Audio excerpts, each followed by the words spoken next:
औज़ुबिल्लाहि मिनश्शैतानिर्रजीम बिस्मिल्लाहिर्रहमानिर्रहीम। मुअज़्ज़िज़ ख़वातीन हज़रात, अस्सलामु अलैकुम वरहमतुल्लाहि ताला वबरकातुहू। मुझे उम्मीद है आप सब हज़रात खैरियत से होंगे। यकीनन अल्लाह करीम हम सब की हिफ़ाज़त फ़रमाए। अल्लाह रब्बुल इज़्ज़त तमाम उम्मत मुस्लिमा को हज़ूर अलैहिस्सलातु वस्सलाम की सच्ची पक्की ग़ुलामी नसीब फ़रमाए।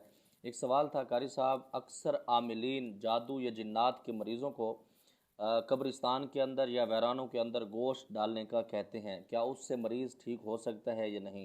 मोहतरम सामाईन, एक बात तो बड़ी कन्फर्म है कि गंदी जगह पर, वैरानों में और गलीज़ जगह पर जिन्नात हमेशा होते हैं, क्योंकि अल्लाह रब्बुल इज़्ज़त ने जब इंसान को पैदा करने का ये सारा सिस्टम बनाया, अल्लाह ने सोचा तो उस वक़्त अल्लाह रब्बुल इज़्ज़त ने जिन्नात को हुक्म दिया कि आप आबादियों से निकल जाएँ और वैरानों की तरफ चले जाएँ। तो इसीलिए मोहतरम सामाईन, अक्सर जो ख़तरनाक किस्म के जन्नात होते हैं वो कब्रिस्तान के अंदर होते हैं या फिर वैरानों में होते हैं या फिर पुरानी इमारतों के अंदर होते हैं।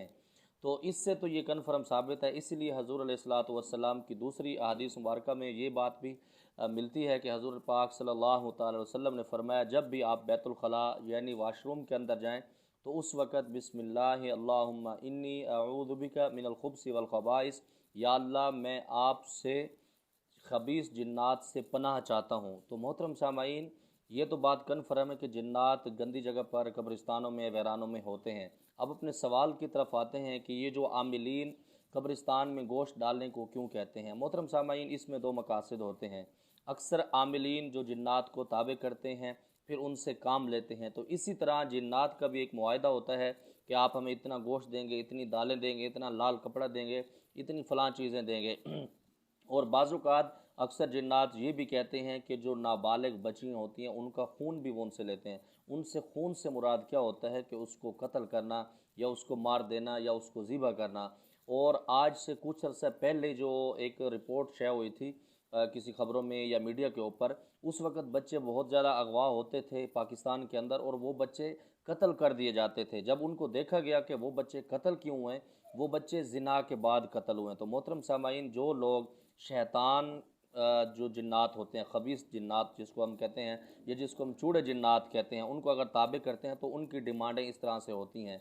और इसी के साथ कुछ जिन्नात ऐसे होते हैं जिनकी डिमांड ये होती है कि आप हमें गोश्त देंगे या बकरे का सिरा देंगे या फिर ऐसे ऐसे मामलात देंगे। तो मोहतरम सामाईन, ये फिर जो लोग आमिलीन के पास जाते हैं तो वो उनको कहते हैं जी इतना गोश्त लगेगा, इतना बकरे का सिरा लगेगा या फ़लाँ चीज़ें, वो चीज़ें लेते हैं। फिर उसी मरीज़ या उसके लवाहिकीन को कहते हैं कि आप कब्रिस्तान में या वैराने के अंदर आप वहाँ पर जाएं, उस कपड़े को खोलें, वहाँ पर रख कर वापस आ जाएं। आपने पीछे नहीं देखना, आपने मुड़ के नहीं देखना, कोई आपको बुलाए तो आपने नहीं देखना।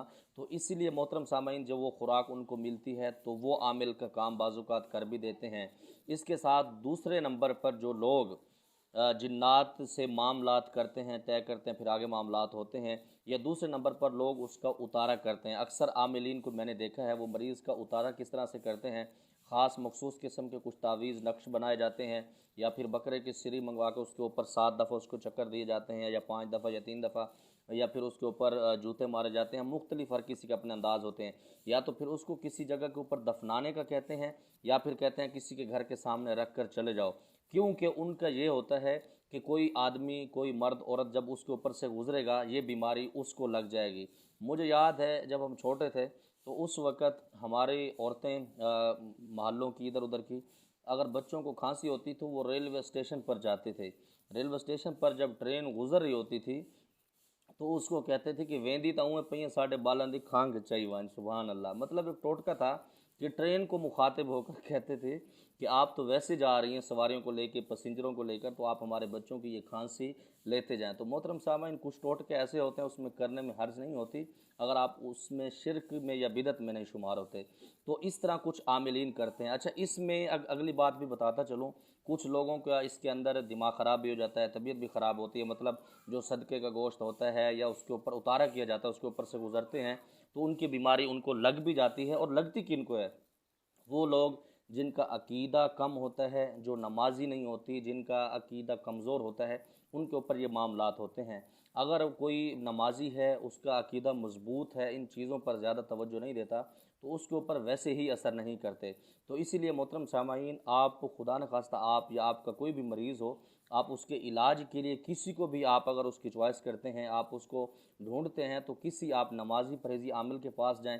अगर इस तरह से आपके पास डिमांड करता है कि जी बकरे का सिरा लाओ या फ़लाँ चीज़ लाओ, तो आप बिल्कुल उसके पास ना जाएं। हाँ, उस लोगों के पास जाएं जो लोग कहते हैं कि मदरसों के अंदर गोश्त दे दें या पका कर किसी गरीबों को, मलंगों को, फ़कीरों को खिला दें, अल्लाह की जो मखलूक है उसको खिला दें, तो आप उनके पास ज़रूर जाएं। मैं हैरान होता हूँ, पिछले दिनों में मैं अटक एक इलाके में था, तो वहाँ पर मुझे मरीज़ बता रहे थे, कारी साहब, एक पीर साहब हमारे घर पर आए बच्ची का इलाज करने के लिए, तो वो कहते थे कि 11 दिन, पता नहीं 7 दिन, उन्होंने कहा कि आपने 7 किलो गोश्त बकरे का रोज़ाना देना है।